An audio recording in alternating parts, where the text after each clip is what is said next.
मैं शिखर पांडे आप सभी भाई बहनों का रोज की तरह आज भी स्वागत करता हूं। उम्मीद के साथ कि बहुत अच्छे होंगे, पढ़ाई लिखाई भी बहुत ही शानदार तरीके से सबकी चल रही होगी। हम लोग प्रश्नों के माध्यम से सारी चीजों को प्राचीन भारत से शुरुआत किया हुआ है, सारी चीजों को समझते हुए अपना प्रश्नोत्तर करते रहेंगे ताकि जो भी कुछ हम पहले पढ़े हुए हैं या पढ़ते चले जा रहे हैं तो उससे संबंधित जितने सारे मैक्सिमम यूं कहें कि मैक्सिमम प्रश्नों को जब हम सॉल्व करना शुरू करते हैं तो निश्चित रूप से हमारा कॉन्फिडेंस बहुत ज्यादा बढ़ता है। किसी भी चीज को बहुत शानदार तरीके से डिटेल में आप पढ़ाई करते हैं और जब कोई मॉडल प्रश्न पत्र आप जब सॉल्व करते हैं वैसे भी मन में जिज्ञासा उत्पन्न होती है कि निश्चित रूप से हम प्रश्नों को सॉल्व करते रहें टॉपिक बाय टॉपिक, और जब हम उस जिज्ञासा को मॉडल पेपर सॉल्व करने के संदर्भ में अपनी शांत करने का प्रयास करते हैं तो हमारा निश्चित रूप से कॉन्फिडेंस बढ़ता है। और कोई भी परीक्षा हो या कोई भी दुनिया की लड़ाई हो, अगर कॉन्फिडेंस नहीं है तो निश्चित रूप से सफलता नहीं मिलती है। इसी कड़ी में आज मैं आप लोगों के लिए बहुत सारे प्रश्नों के साथ हड़प्पा सभ्यता टॉपिक लेकर के प्राचीन भारत के अंतर्गत उपस्थित हुआ हूं। बहुत सारे प्रश्न हैं कम, आज हम कम एक्सप्लेनेशन करेंगे और प्रश्नों को जल्दी जल्दी सॉल्व करने का प्रयास करेंगे। आप लोगों को जानकारी है कि हड़प्पा सभ्यता आमतौर पे इतना एक सामान्य सा टॉपिक होता है कि कमोबेश सारे ही लोग कभी ना कभी निश्चित रूप से हड़प्पा सभ्यता तो पढ़े ही हुए होते हैं और अब बहुत ज्यादा वहां पे पढ़ने समझने की जरूरत नहीं है, बल्कि जहां जहां आवश्यकता होगी मैं वहां पे थोड़ा सा एलेबोरेट करूंगा उसको, नहीं तो हम लोग सीधे सीधे प्रश्नोत्तर करते चले जाएंगे। आगे कम से कम 3 से 4 दिन तक, आगे कम से कम 3 से 4 दिन तक सिर्फ और सिर्फ हड़प्पा सभ्यता के प्रश्नों को लेकर के हम ऐसे ही काम करते चले जाएंगे। और उम्मीद करूंगा कि जो भी सारे लोग जुड़े हुए हैं या नहीं जुड़े हुए हैं, निश्चित रूप से आप एक बार अपना जहां से भी सोर्स है आपका हड़प्पा सभ्यता का उसको रिवाइज कर लें। कोशिश यही करना है कि किसी भी चीज को इतनी ज्यादा बार आप अपने आंख के सामने से गुजारिए, किसी भी चीज को इतनी ज्यादा बार आप अपनी आंख के सामने से गुजारिए कि वो काम ही आपके आगे नतमस्तक हो जाए, वो बहुत ही छोटा पड़ जाए। शुरुआत करेंगे। देखें, बहुत ही जैसा कि आपने थंबनेल पे भी देखा है कि एनसीईआरटी पद्धति पर आधारित, एनसीईआरटी पद्धति पर आधारित बहुत ही सामान्य से लेकर के एडवांस लेवल तक के सारे प्रश्न हम यहां पे कवर करेंगे। अभी जो आज हड़प्पा सभ्यता के प्रश्न है बहुत ही सतही स्तर के, बहुत ही सामान्य स्तर के, और धीरे धीरे इनमें हम प्रश्नों की संख्या बढ़ाते जाएंगे और अंतिम दिन जो तीसरा चौथा दिन होगा हड़प्पा सभ्यता के प्रश्नों को लेकर के, तो सिर्फ और सिर्फ कॉन्सेप्ट बेसिस प्रश्न हम वहां पे सॉल्व करेंगे। शुरुआत करेंगे बहुत ही सामान्य से प्रश्नों के साथ हम शुरुआत करेंगे। पहला प्रश्न है, हड़प्पा निम्नलिखित में से किस सभ्यता से संबंधित है? इससे आसान सा प्रश्न तो कुछ हो ही नहीं सकता है। हड़प्पा निम्नलिखित में से किस सभ्यता से संबंधित है? सुमेरियन सभ्यता, सिंधु घाटी सभ्यता, वैदिक सभ्यता, मेसोपोटामिया सभ्यता? आप सारे लोगों को बहुत ही आसानी से निश्चित रूप से जानकारी होगी सिंधु घाटी की सभ्यता से संबंधित है। समझने की बात यह है कि सिंधु घाटी की सभ्यता को हड़प्पा सभ्यता क्यों कहा जाता है, तो इसका सामान्य सा एक समझ भरा उत्तर यह है कि शुरुआत में जब सैंधव स्थलों की जानकारी हुई तो अधिकांश सिंधु नदी के किनारे मिले।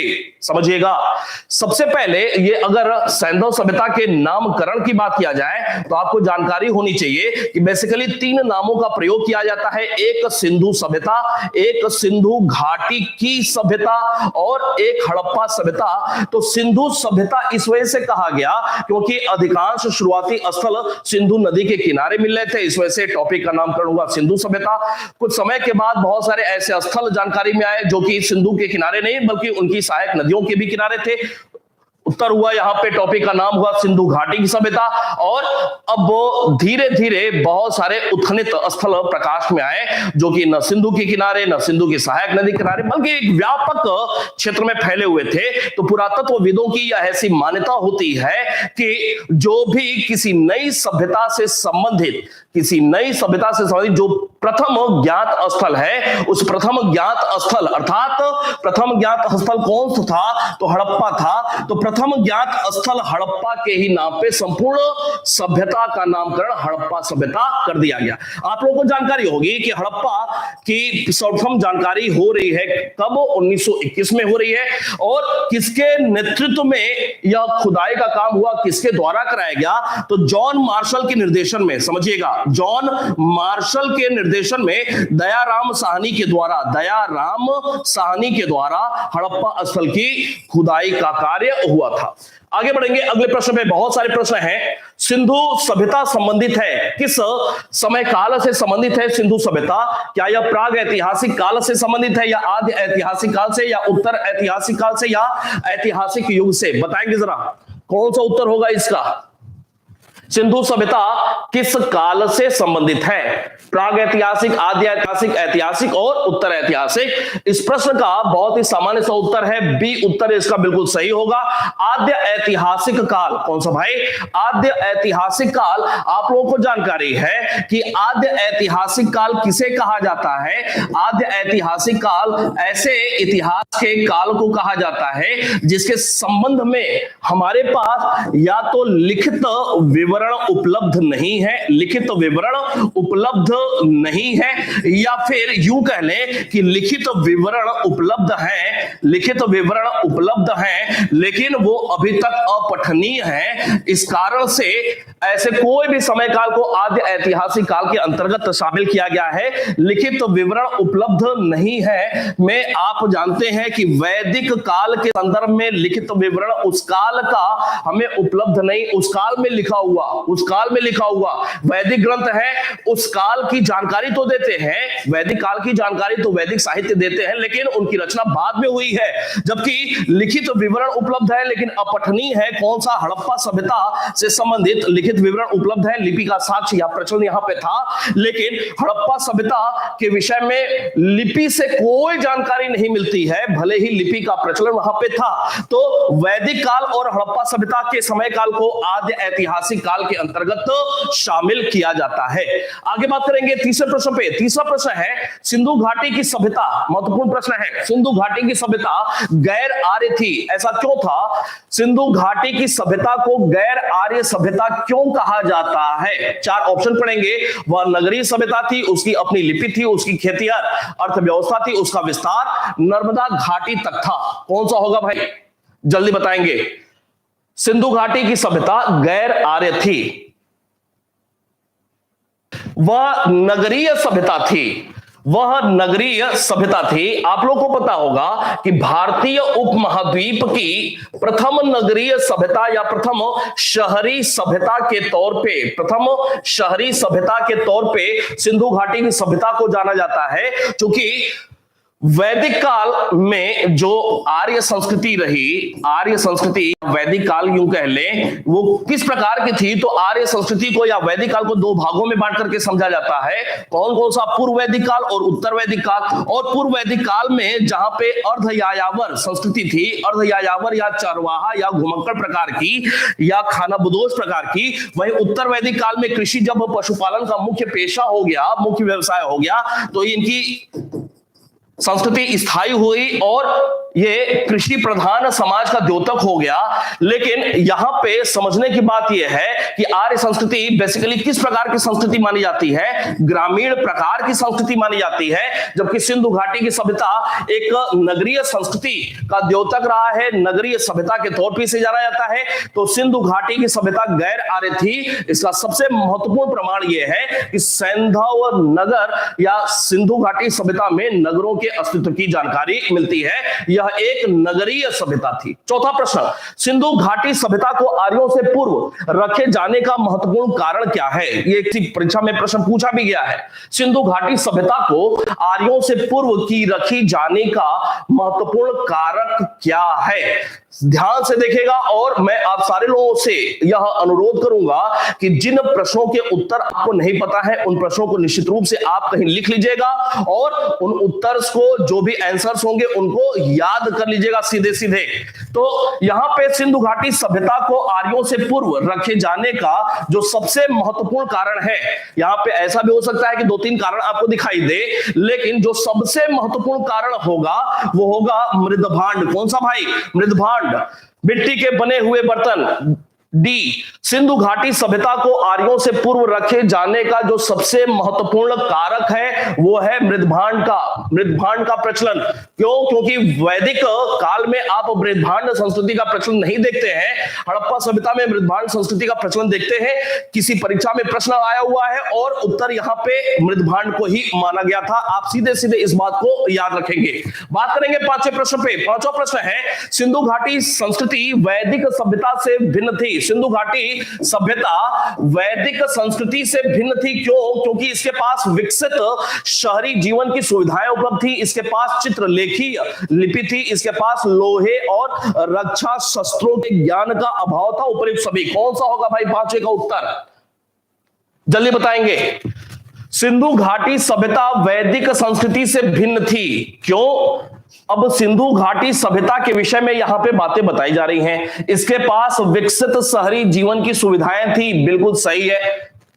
इसके पास चित्रलेखीय चित्रात्मक लिपि थी, बिल्कुल ये भी सही है। इसके पास लोहे और रक्षा शस्त्रों के ज्ञान का अभाव था, लोहे की जानकारी तो थी ही नहीं, और किसी भी स्थल की खुदाई से सैंधव सभ्यता के किसी भी प्रकार के अस्त्र शस्त्र का साक्ष्य नहीं मिला हुआ है, तो यह भी ज्ञान का अभाव था, यह भी बिल्कुल सही है। अर्थात उत्तर हो जाएगा डी, अर्थात उपयुक्त सभी। आगे बात करेंगे छठे प्रश्न पे। छठा प्रश्न है, हड़प्पा संस्कृति की जानकारी का प्रमुख स्रोत क्या है? ध्यान से देखेंगे, हड़प्पा संस्कृति की जानकारी का सबसे प्रमुख स्रोत क्या है? तो हड़प्पा संस्कृति की जानकारी का सबसे महत्वपूर्ण स्रोत शिलालेख, पकी मिट्टी की मुहरों पर अंकित लेख, पुरातात्विक खुदाई, उपयुक्त सभी। बताएंगे जरा क्या है इसका उत्तर? जल्दी बताएंगे भाई, जल्दी बताएंगे।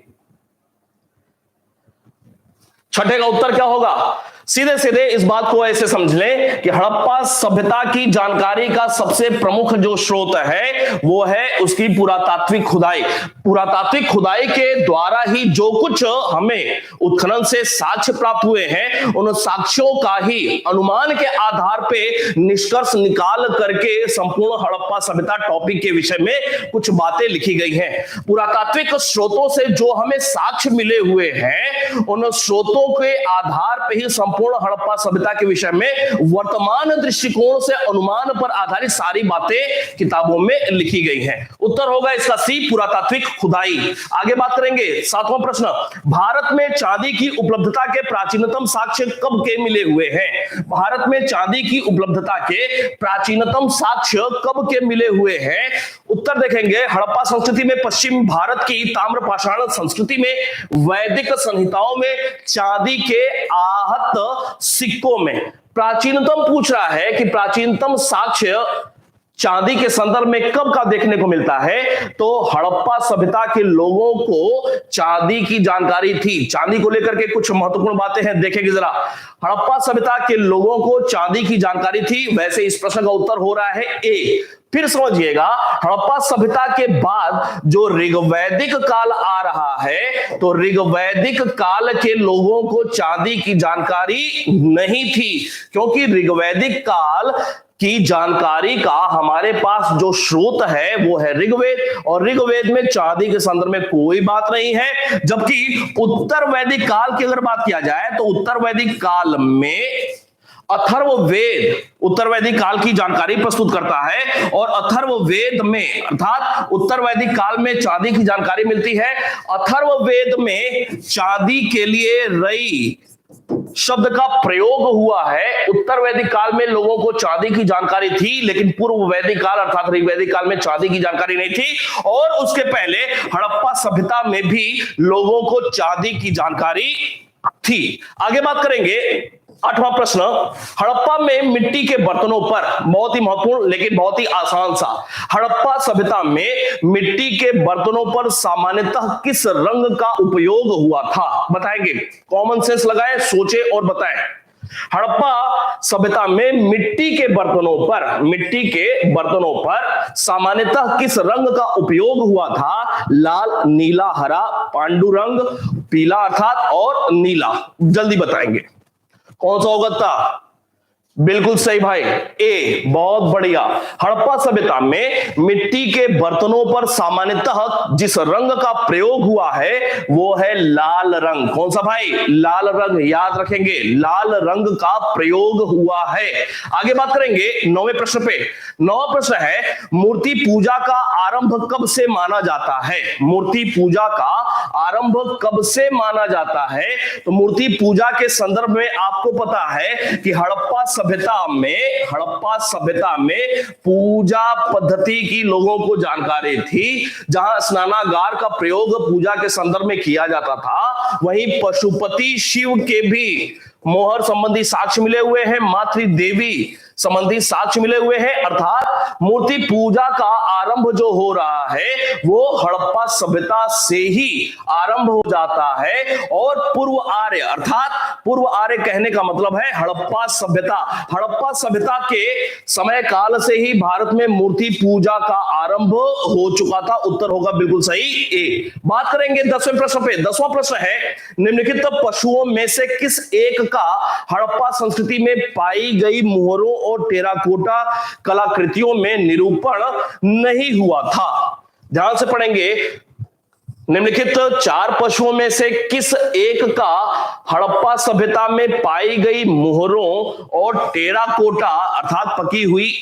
पकी हुई मिट्टी के कलाकृतियों में निरूपण नहीं हुआ था? गाय, हाथी, गैंडा, बाघ। कौन सा होगा उत्तर भाई? बहुत ही सामान्य सा प्रश्न है, आसान सा प्रश्न है। कौन सा होगा उत्तर? याद रखेंगे बिल्कुल गाय।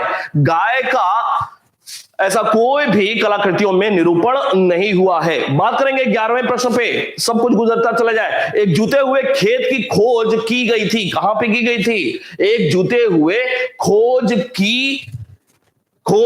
कहां पे की गई थी? एक जूते हुए खेत की खोज, तो एक जूते हुए खेत की खोज कालीबंगा में। जूते हुए खेत का साक्ष्य कहां से मिल रहा है? कालीबंगा में मिल रहा है। कालीबंगा राजस्थान। कहां पे भाई? राजस्थान। कौन सी नदी? तो घग्गर नदी। कौन सी? घग्गर नदी। और घग्गर नदी अर्थात दृश्यवती नदी अर्थात ये जो घग्गर नदी है या दृश्यवती, कौन सा क्षेत्र है का? हरियाणा एंड राजस्थान क्षेत्र में घग्गर दृश्यवती नदी बहा करती थी एक समय काल में कभी। और राजस्थान के कालीबंगा स्थान से ही जूते हुए खेत का साक्ष्य मिला हुआ है। बात करेंगे 12वें प्रश्न की। सैंधव सभ्यता का एक महान स्नानागार कहां से प्राप्त हुआ है? तो सैंधव सभ्यता का एक महान स्नानागार जहां से प्राप्त हुआ है वो कौन सा है? मोहनजोदड़ो, हड़प्पा, लोथल और कालीबंगा। कहां से प्राप्त हुआ है? तो महान स्नानागार ग्रेट बाथ कहां से प्राप्त हुआ है? मोहनजोदड़ो से ही प्राप्त हुआ है। और एक बात और, किस संदर्भ में महान स्नानागार का लोग प्रयोग किया करते थे? तो धार्मिक कार्यों में स्नान के लिए, धार्मिक कार्यों में स्नान आदि के लिए इसका प्रयोग किया जाता था। ग्रेट बाथ का प्रयोग धार्मिक कार्यों के संदर्भ में किया जाता था। मोहनजोदड़ो से प्राप्त है। सिंधु घाटी सभ्यता का कौन सा स्थान अब पाकिस्तान में है? जल्दी बताएंगे। सिंधु घाटी सभ्यता का निम्नलिखित में से कौन सा स्थान अब पाकिस्तान में है? 13वां प्रश्न।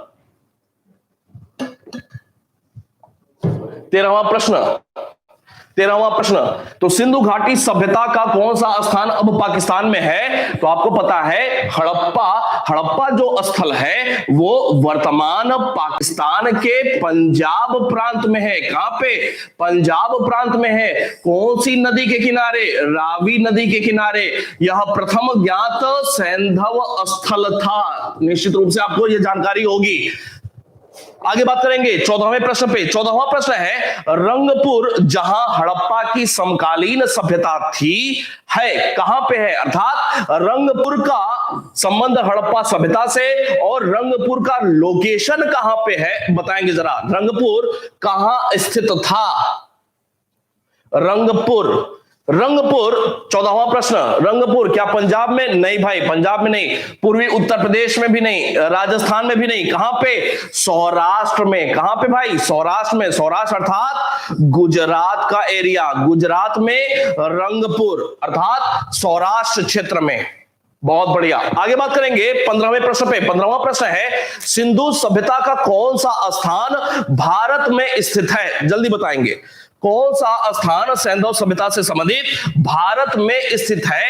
तो हड़प्पा, मोहनजोदड़ो, लोथल और उपयुक्त में से कोई नहीं। कौन सा होगा उत्तर भाई? सिंधु सभ्यता का कौन सा स्थल भारत में स्थित है? इसका उत्तर बहुत ही सामान्य सा है, हड़प्पा हो गया पाकिस्तान में, मोहनजोदड़ो सिंध क्षेत्र में, सिंध क्षेत्र कहां पे? पाकिस्तान में, और लोथल का संबंध गुजरात से है। गुजरात कहां पे है? इंडिया में है। तो इसका उत्तर हो जाएगा सी 15वें का। कौन सा स्थान भारत में है? लोथल। आगे बात करेंगे 16वें पे। 16वां प्रश्न है, वह हड़प्पीय नगर जिसका प्रतिनिधित्व लोथल का पूरा स्थल करता है किस नदी पर स्थित था? वह हड़प्पी नगर जिसका प्रतिनिधित्व लोथल पूरा स्थल करता है किस नदी पर स्थित था? कौन सा उत्तर होगा बताएंगे जरा? लोथल, भोगवा, बिल्कुल सही भाई, भोगवा नदी के तट पर स्थित कौन सा था? लोथल था, जो कि एक बंदरगाह नगर के तौर पे जाना जाता है। और प्राचीनतम ज्ञात बंदरगाह विश्व का प्राचीनतम ज्ञात बंदरगाह कहां से प्राप्त हुआ है? तो विश्व का प्राचीनतम ज्ञात बंदरगाह लोथल से ही प्राप्त हुआ है। बात करेंगे 17वें प्रश्न की। 17वां है, हड़प्पा सभ्यता स्थल लोथल कहां स्थित है? तो लोथल कहां पे स्थित है? तो लोथल स्थित हो गया कहां पे भाई? गुजरात में। लोथल स्थित है कहां पे? गुजरात में। लोथल की खोज किसके द्वारा की गई थी? एस.आर. राव के द्वारा। एस.आर. राव के द्वारा इसकी खोज की गई थी। कब की गई थी? 1954 में। लोथल से बहुत सारी जानकारियां मिली हुई है, अगली क्लास में उसके संदर्भ में भी बात करेंगे। कौन से स्थल से क्या क्या साक्ष्य प्राप्त हुए हैं? भारत का सबसे बड़ा हड़प्पनपुरा स्थल कौन सा है? भारत का सबसे बड़ा हड़प्पनपुरा स्थल कौन सा है? आलमगीरपुर, कालीबंगा, लोथल और राखीगढ़ी। कौन सा है भाई भारत का सबसे बड़ा हड़प्पाई पुरा स्थल? आलमगीरपुर, कालीबंगा, लोथल, राखीगढ़ी कहां संबंध है? हरियाणा से। कहां पे? हरियाणा से संबंधित है राखीगढ़ी। भारत का सबसे बड़ा हड़प्पाई पुरा स्थल कौन सा है? राखीगढ़ी। 2-4 वर्षों में जब नई किताबें होंगी तो आपको ऐसा भी देखने को मिल सकता है कि संपूर्ण सैंधव सभ्यता का सबसे बड़ा जो अभी पुरा स्थल किताबों में मोहनजोदड़ो देखने को मिलता है, वो भी परिवर्तित उत्तर होगा। 2-4-5 वर्षों में जब नई किताबें आएंगी तब तक चीजें बदली हुई रहेंगी। और न सिर्फ भारत का बल्कि संपूर्ण सैंधव सभ्यता का सबसे बड़ा पूरा स्थल राखीगढ़ी ही हो जाएगा जब नई किताबें आएंगी। आगे बात करेंगे 19वां प्रश्न, सिंधु घाटी के लोग विश्वास करते थे। सिंधु घाटी के लोग विश्वास करते थे, किस पे विश्वास करते थे भाई? आत्मा और ब्रह्म, कर्मकांड, यज्ञ प्रणाली, मातृशक्ति। कौन सा उत्तर होगा? सिंधु घाटी सभ्यता के लोग विश्वास किया करते थे, बहुत बढ़िया, मातृशक्ति अर्थात मातृ देवी की पूजा या किया करते थे। मातृशक्ति में ये लोग विश्वास किया करते थे। सिंधु घाटी सभ्यता के लोग मातृशक्ति कई बार परीक्षाओं में ऐसी स्थिति बनी है, आपको लगता है ये भी सही ऑप्शन है, वो भी सही है, वो भी सही है, 2-2, 3-3 ऑप्शन आपको सही प्रतीत होते हैं, लेकिन समझदारी ये होती है कि अगर 2-3 उत्तर आपको विकल्प सही लगते हैं तो उन विकल्पों में से जो सबसे ज्यादा प्रमुखता या सबसे महत्वपूर्ण स्थान रखता है उन्हीं को हमेशा उत्तर में टिक करना चाहिए। ऐसा हमेशा से विभिन्न आयोगों में देखने को मिलता है। उत्तर होगा आपका मातृशक्ति की पूजा ये लोग किया करते थे, इसकी सत्ता में विश्वास किया करते थे। बात करेंगे अगले प्रश्न पे 20वां, सिंधु घाटी के लोग किसकी पूजा किया करते थे? सिंधु घाटी सभ्यता के लोग किसकी पूजा किया करते थे? पशुपति, इंद्र और वरुण, ब्रह्मा, विष्णु। कौन सा उत्तर होगा? जी बिल्कुल सही है उत्तर ए, पशुपति। पशुपति का संदर्भ शिव से है। पशुपति का संदर्भ शिव से है। आपको क्लास में भी बताया हुआ था कि शिव का प्रथम साक्ष्य हड़प्पा सभ्यता में ही देखने को मिलता है। शिव का प्रथम साक्ष्य हड़प्पा सभ्यता में ही देखने को मिलता है। हड़प्पा सभ्यता में कौन सा? मोहनजोदड़ो से शिव का प्राचीनतम साक्ष्य मिल रहा है। और यह हड़प्पा सभ्यता की बात हो गई। जबकि अगर वैदिक काल की बात किया जाए तो वैदिक काल में शिव नाम से कोई साक्ष्य नहीं मिल रहा है, बल्कि शिव के स्थान पे वैदिक काल में रुद्र का रूप देखने को मिल रहा है। शिव का एक रूप है रुद्र, शिव के संदर्भ में नहीं बल्कि रुद्र के संदर्भ में वैदिक काल में जानकारी मिल रही है।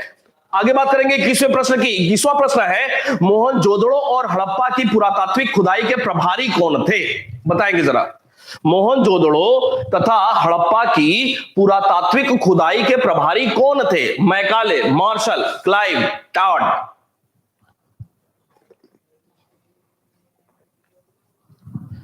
21वां बी, बहुत बढ़िया, बहुत बढ़िया। John Marshall. खुदाई के प्रभारी कौन थे? तो हड़प्पा और मोहनजोदड़ो की खुदाई के प्रभारी जॉन मार्शल थे। कर्नल टाड ने क्या किया है? कर्नल टाड ने राजपूतों का इतिहास लिखा हुआ है। राजपूतों का इतिहास किसने लिखा हुआ है? तो राजपूतों का इतिहास कर्नल टाड ने, कहीं कॉपी में जोड़ लीजिएगा इस चीज को, कर्नल टाड ने राजपूतों का इतिहास लिखा हुआ है। और एक चीज और जोड़ लेना आप, ग्रांट डफ, ग्रांट डफ, ग्रांट डफ, ये भी एक अंग्रेज। ग्रांट डफ ने किसका इतिहास लिखा हुआ था? मराठों का इतिहास लिखा हुआ था। किसका? मराठों का इतिहास ग्रांट डफ ने लिखा हुआ था। जबकि कर्नल टाड ने राजपूतों का इतिहास लिखा हुआ था। कहीं नोट कर लेंगे अलग से। आगे बात करेंगे अगले प्रश्न पे। 22वां है, सिंधु सभ्यता की विकसित अवस्था में निम्नलिखित में से किस स्थल में घरों में कुओं के अवशेष मिले हुए हैं?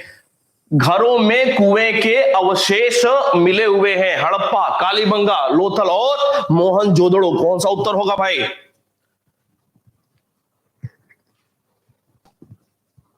जल्दी बताएंगे। घरों में कुएं के अवशेष मिले हुए हैं। घरों में कुएं के अवशेष मिले हुए। देखिए, वैसे तो घरों में कुएं के अवशेष मोहनजोदड़ो से भी प्राप्त हुए हैं, कालीबंगा से भी प्राप्त हुए हैं। सही मायने में दोनों उत्तर इसमें सही देखने को मिलते हैं, लेकिन आप मोहनजोदड़ो ही टिक करेंगे। लगभग सभी घरों से कुएं के साक्ष्य प्राप्त हुए हैं। हालांकि कालीबंगा से भी ऐसा कुछ साक्ष्य प्राप्त होता है। सर्वप्रथम मानव ने निम्न धातु का उपयोग किया। कौन से धातु का उपयोग किया था मानव ने? सोना, चांदी, तांबा, लोहा। सर्वप्रथम मानव के द्वारा धातु का उपयोग, जिस धातु का उपयोग किया गया वो कौन सा था? आसान सा प्रश्न है, आपको निश्चित रूप से पता होगा। तांबा। कौन सा भाई? तांबा। आगे बात करेंगे 24वां, हड़प्पा कालीन स्थलों में अभी तक किस धातु की प्राप्ति नहीं हुई है? सैंधव सभ्यता में अभी तक किस धातु की प्राप्ति नहीं हुई है? तांबा, स्वर्ण, चांदी और लोहा।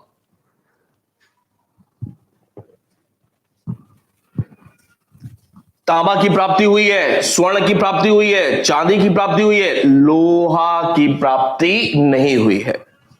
लोहे का भारत में प्राचीनतम साक्ष्य कब का प्राप्त हो रहा है? उत्तर वैदिक काल। उत्तर वैदिक काल 1000 ईसा पूर्व।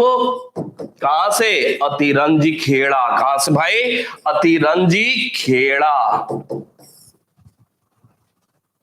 लोहे का प्राचीनतम साक्ष्य। आगे बात करेंगे 25वें पे। 25वां है, निम्न में से कौन सा स्थल घग्गर और उसकी सहायक नदियों की घाटी में स्थित है? अभी आपको बताया ये जो घग्गर है या उसकी सहायक नदियां होंगी कौन से क्षेत्र में बह रही होंगी? हरियाणा वाले क्षेत्र में बह रही होंगी या राजस्थान क्षेत्र में बह रही होंगी। और कौन सा स्थल घग्गर और उसकी सहायक नदियों की घाटी में स्थित है? अब ये थोड़ा सा कॉमन सेंस लगाने की जरूरत है यहां पे। अगर आलमगीरपुर का लोकेशन आपको पता हो, लोथल का पता हो, बनवाली का पता हो, मोहनजोदड़ो का, तो कॉमन सेंस के आधार पे आप उत्तर इसका सही कर लेंगे। डी बिल्कुल सही। बनवाली, बनवाली कहां पे भाई? हरियाणा में है। और घग्गर नदी कहां पे? हरियाणा क्षेत्र में ही कहा कभी बहा करती थी। तो बनावली या बनवाली जो कि हरियाणा में स्थित है, घग्गर और उसकी सहायक नदियों की घाटी में स्थित है। उसका उत्तर हो रहा है डी बनवाली। बात करेंगे 26वें की। 26वां प्रश्न है, धौलावीरा जिस राज्य में स्थित है वो कौन सा राज्य है? धौलावीरा, धौलावीरा, धौलावीरा। तो धौलावीरा के विषय में बहुत सारी बातें हैं काम की, अभी प्रश्न में भी आएगा। धौलावीरा लोकेशन है गुजरात में। धौलावीरा की खुदाई से जुड़े हुए जो लोग हैं, जगतपति जी हैं और आर.एस. बिष्ट साहब हैं। आर.एस. बिष्ट और जगतपति जी हैं। धौलावीरा की खुदाई से जुड़े हुए, गुजरात में स्थित है। धौलावीरा के संदर्भ में एक तो स्टेडियम का भी साक्ष्य मिला हुआ है, यहां से शैलकृत स्थापत्य के भी साक्ष्य मिले हुए हैं। शैल अर्थात चट्टान द्वारा बने स्थापत्य, और इसी के साथ साथ उन्नत जल प्रबंधन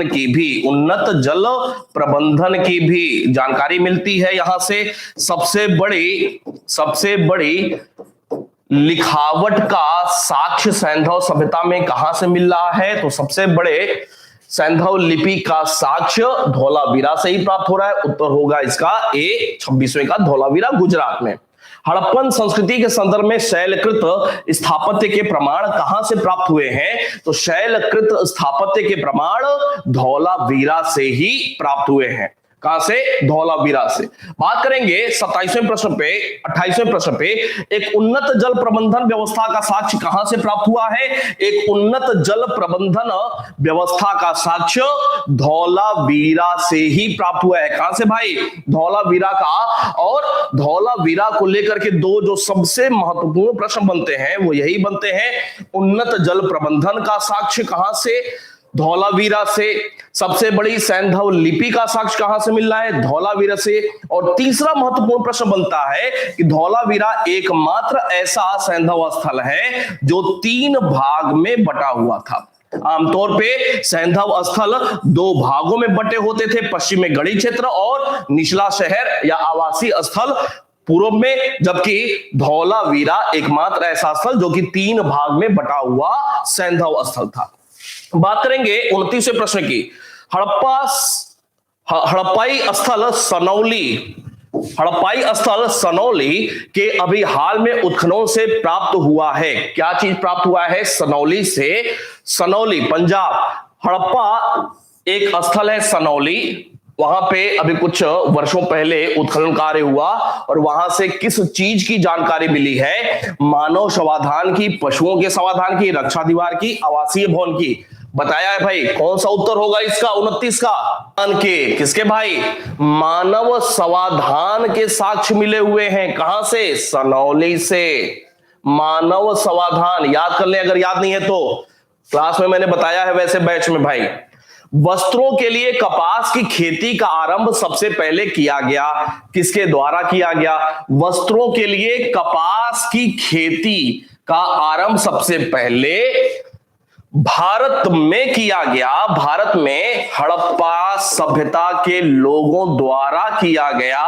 और हड़प्पा सभ्यता के लोग चूंकि विश्व में प्रथम कपास उत्पादक थे, हड़प्पा सभ्यता के लोग प्रथम कपास उत्पादक थे, इस वजह से यूनानियों ने इन्हें क्या कहा था?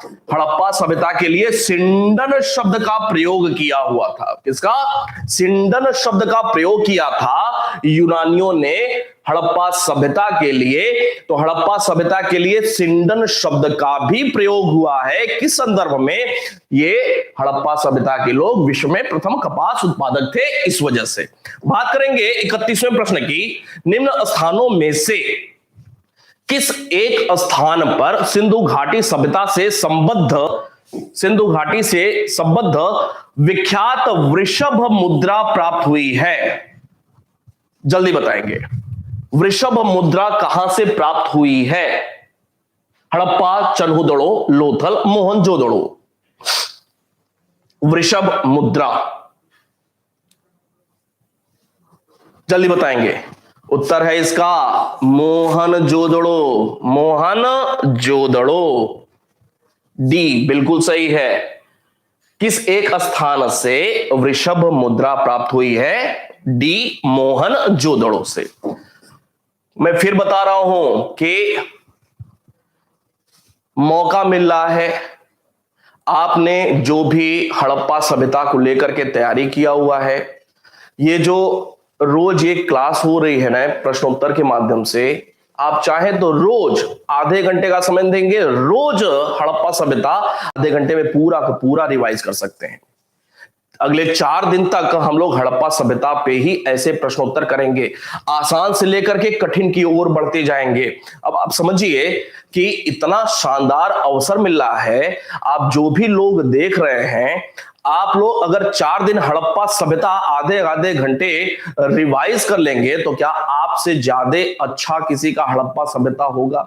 या मौका मिल रहा है तो आप जब अपनी कॉपी में हड़प्पा सभ्यता से संबंधित अब 30-40 पेज 50 पेज जो भी आपने लिखा होगा, जो भी मेरे बैच से जुड़े हुए स्टूडेंट हैं, जो भी उन्होंने हड़प्पा सभ्यता लिखा होगा, तो आपके लिए कितना आसान हो जाएगा हड़प्पा सभ्यता, आपकी जुबान पे पूरा का पूरा आ जाएगा। इसके साथ साथ जब कई बार किसी चीज को आप दोहराते हैं, पढ़ते हैं, रिवाइज करते हैं, तो उससे बहुत सारी ऐसी स्थिति भी बनती है कि 2 लाइन के बीच में, मेरी बात समझिएगा, 2 लाइन के बीच में बहुत सारी बातें जो नहीं लिखी हुई हैं, 2 लाइन के बीच में क्या भाव निकलता है, 2 लाइन के बीच में जो ब्लैंक प्लेस होता है, खाली स्थान होता है, तो खाली स्थान भी कुछ बताता है, और जो अदृश्य आपके पेज में खाली स्थान है वहां भी क्या और हो सकता है, वो अपने आप से दिमाग में आपकी बातें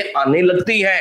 अर्थात जब किसी भी चीज को कई बार मथनी की तरह आप मथते हैं, रिवाइज करते हैं, तो आपकी कॉपी में जो लिखा हुआ है वो तो आपको पता ही है, उसके अलावा भी बहुत सारी बातें, अब आपका दिमाग खोजी प्रवृत्ति का हो जाता है, बहुत ज्यादा नई नई बातें आपके दिमाग में आने लगती है। अच्छा ऐसा क्यों हुआ, ऐसा क्यों हुआ, ऐसा क्यों हुआ, तो अपने आप से जब दिमाग खोजी होता है तो आप और बड़ी बड़ी परीक्षाओं के लिए कॉमन सेंस यही डेवलप होता है, और बड़ी बड़ी परीक्षाओं में जब आपको डायरेक्टली किसी प्रश्न का उत्तर नहीं पता हो तो भी ये खोजी प्रवृत्ति आपका ये जो डेवलप हुआ है उसके माध्यम से आप ऐसे बहुत सारे न आते हुए प्रश्न भी सही करते हैं।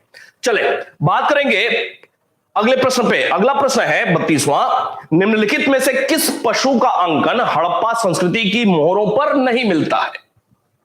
निम्नलिखित में से किस पशु का अंकन हड़प्पा संस्कृति की मोहरों पर नहीं मिलता है? बैल, हाथी, घोड़ा, भेड़, यह भी आपके बैच में लिखाया हुआ है, आपको बताया हुआ है। हड़प्पा सभ्यता में किस पशु का मुहरों पर अंकन नहीं मिलता है? बैल का मिलता है, हाथी का मिलता है, भेड़ का मिलता है, लेकिन घोड़े का नहीं मिलता है। हड़प्पा सभ्यता में 1-2 स्थानों से जो घोड़े के संदर्भ में कुछ साक्ष्य मिले हुए, हड्डी, दांत आदि संबंधी, वो अपवाद स्वरूप है। आपको बताया हुआ है कि घोड़े के विषय में हड़प्पा लोगों को जानकारी नहीं थी, अपवाद स्वरूप 1-2 स्थानों से घोड़े के संदर्भ में कुछ साक्ष्य मिले हुए। बात करेंगे अगले प्रश्न पे। अगला प्रश्न है 33वां, किस पशु के अवशेष सिंधु घाटी सभ्यता में प्राप्त नहीं हुए हैं? जल्दी बताएंगे। किस पशु के अवशेष सिंधु घाटी सभ्यता में नहीं प्राप्त हुए हैं? अब देखिए, इस प्रश्न का भी उत्तर होगा घोड़ा ही। इस प्रश्न का भी उत्तर होगा घोड़ा ही। अवशेष प्राप्त हुआ है लेकिन वो अपवाद स्वरूप प्राप्त हुआ है। अवशेष अपवाद स्वरूप प्राप्त हुआ है, अर्थात अपवाद स्वरूप कहने का मतलब काउंटलेस। अब जैसे जिस प्रकार का प्रश्न हो उसी प्रकार से प्रश्न को समझ करके आपको उत्तर देने की जरूरत होगी। अब इस प्रश्न को देखने के बाद ऐसा आपके दिमाग में कुछ लोगों के आ सकता है, अगर वो प्रैक्टिस बहुत ज्यादा नहीं किए हुए हैं प्रश्नों की, तो ऐसा दिमाग में आ सकता है यार सुरकुतोड़ा से तो प्राप्त हुआ है, राणा भुंडई से, मोहनजोदड़ो से भी प्राप्त हुआ है घोड़े के कुछ अवशेष, लेकिन वो अपवाद स्वरूप है, काउंटलेस है। इस प्रश्न का भी उत्तर होगा बी, घोड़ा। लेकिन ऐसे जो कुछ फंसाऊ टाइप के प्रश्न होते हैं वो आप तभी सभी सही कर पाएंगे जब आपके सामने से ऐसे कुछ अपवाद स्वरूप वाले प्रश्न गुजरेंगे कई बार, तब आप जाकर के कॉमन सेंस वहां पे डेवलप कर पाएंगे। आगे बात करेंगे 34वें प्रश्न की। मृण पट्टिका, मृण पट्टिका का मतलब, मृण का मतलब मिट्टी, मिट्टी का एक कोई ऐसे प्लेट हो गया, मिट्टी की पट्टिका पर उत्कीर्ण सिंह युक्त देवता, ये भी आपको बताया हुआ है। सिंह युक्त देवता की कृति कहां से प्राप्त हुई है? बनावली से, कालीबंगा से, लोथल से, सुरकोदड़ा से। एक सिंह युक्त देवता की कृति जो कि मिट्टी की पट्टिका पर बना हुआ है, कहां से प्राप्त हुआ है? कालीबंगा से प्राप्त हुआ है। कहां से भाई? कालीबंगा से प्राप्त हुआ है। आगे बात करेंगे 35वें प्रश्न पे। 35वां प्रश्न है, निम्नलिखित में से कौन सी सभ्यता नील नदी के तट पर पनपी हुई थी? तो नील नदी का वरदान किसे कहा जाता है? मिस्र की सभ्यता को। किसको भाई? मिस्र की सभ्यता को नील नदी का वरदान कहा जाता है। उत्तर हो जाएगा इसका डी। और संभवतः आज के लिए लास्ट प्रश्न होगा 36। कल इस प्रश्न की संख्या को और बढ़ाएंगे, कल करेंगे लगभग 50। ऐसे ही प्रश्न बढ़ाते जाएंगे। लेखन कला की, इस प्रश्न का उत्तर निश्चित रूप से आप गलत करने वाले हैं। लेखन कला की उचित प्रणाली विकसित करने वाला सर्वप्रथम प्राचीन सभ्यता कौन सी थी? जल्दी बताएंगे। लास्ट प्रश्न है आज के लिए। लेखन कला की उचित प्रणाली विकसित करने वाला सर्वप्रथम प्राचीन सभ्यता कौन सी थी? सिंधु, मिस्र, सुमेरिया और चीन। उत्तर होगा सी, सुमेरिया। मैंने कहा कि आप गलत करेंगे। इस प्रश्न का सही उत्तर होगा सी, सुमेरिया, अर्थात मेसोपोटामिया। ठीक है, चले। जो भी जिन प्रश्नों के उत्तर आपको नहीं पता है, निश्चित रूप से कहीं ना कहीं उनको कॉपी में आप नोट करते चले जाएगा। जिन प्रश्नों के उत्तर पता है उनको दोबारा से नोट करने की कतई जरूरत नहीं है। नहीं पता हो, निश्चित रूप से उनको एक जगह सब कुछ नोट करते चले जाए। लगभग आप देखेंगे लगभग 250-300 प्रश्न हम हड़प्पा सभ्यता के संदर्भ में ऐसे ही अगले 4 दिन में करने वाले हैं। और ये सारे प्रश्न ऐसे हैं जो कि आपके लिए या तो महत्वपूर्ण होंगे या कम महत्वपूर्ण होंगे। महत्वपूर्ण तो होंगे ही, लेकिन डिपेंड ये करता है कि परीक्षा कोई भी हो, इतिहास की भूमिका क्या है आपको पता है। और जब हम लगातार किसी टॉपिक को पढ़ते जाएंगे और उससे संबंधित, ये जिम्मेदारी भी मैं उठा रहा हूं, उससे संबंधित पूरा का पूरा 250, 300, इवन 500 प्रश्न अगर आप सॉल्व करते हैं, अगर किसी भी सूरत में परीक्षा में प्रश्न डायरेक्टली नहीं मिला तो भी कॉमन सेंस इतना ज्यादा डेवलप हो जाएगा कि आप उन प्रश्नों को जो कि डायरेक्ट नहीं पूछा गया तो भी आप 4 ऑप्शन देख करके कॉमन सेंस के आधार पे सही कर सकते हैं। ऐसे अगले 3 दिन हम लोग तथ्यात्मक जो भी प्रश्न होंगे उस पर बात करेंगे, और प्रत्येक टॉपिक से संबंधित जो अंतिम हमारी ऐसी क्लास होगी सुबह वाली, उसमें हम लोग लगभग 40-50 प्रश्न किस प्रकार के कॉन्सेप्ट वाले जो प्रश्न होंगे उनको सॉल्व करेंगे। कल फिर मिलेंगे ऐसे ही लगभग 50 प्रश्नों के साथ। मिलते हैं फिर। धन्यवाद।